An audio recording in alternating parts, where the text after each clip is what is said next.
Hi kids, I am teacher Joanna. Are you ready to learn new things today? So before that, I want you to get your pen and paper ready for our 5 item spelling. Ready? Let's start. Number 1, spell the word purpose.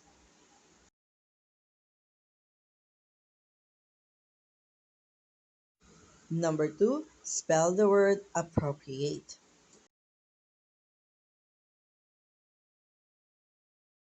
Number 3, spell the word details.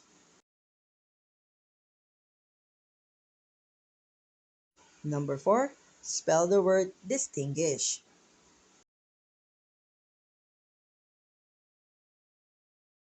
Number 5, spell the word factual. Here are the answers. Our word of the day, persuade. It is a verb meaning to move by an argument, entity, or expostulation to a belief, position, or course of action. Example, he persuaded his friends to go back to school. Idiom of the day, as right as a rain. It means perfect. Today we're going to discuss detect biases and propaganda devices used by the speaker.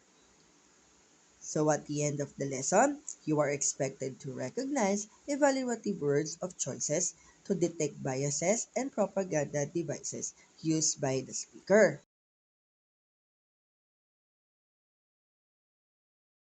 So what is bias and propaganda?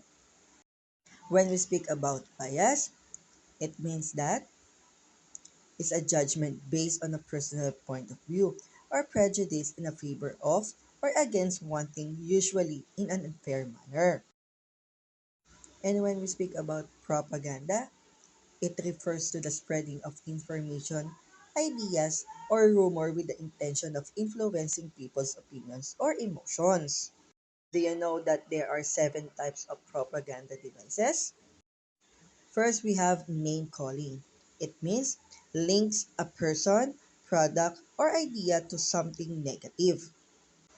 In commercials, it occurs when two or more products are compared to show that one of the products being advertised is clearly better than the other. This technique is often used in political advertisement. Next, we have testimonial. It is when a well-known person or celebrity endorses the product or services. For example, the Copico Blanca. The endorser of this is Marian Rivera, a well-known celebrity. Number 3, the card stacking.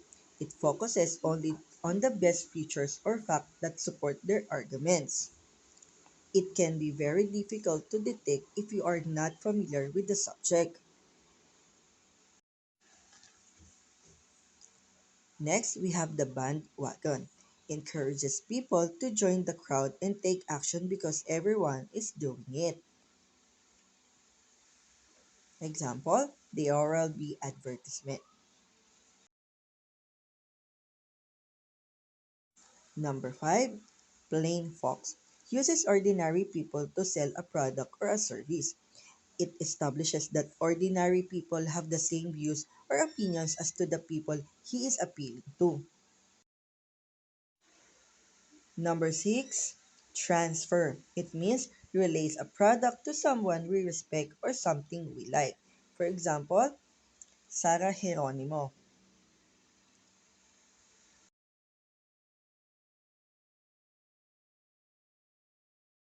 Number 7, glittering generalities. Uses words or ideas that evoke an emotional response. Some examples of these glittering words include hope, change, possibility, justice, and others that give off an extremely positive vibe or hype you up among other things.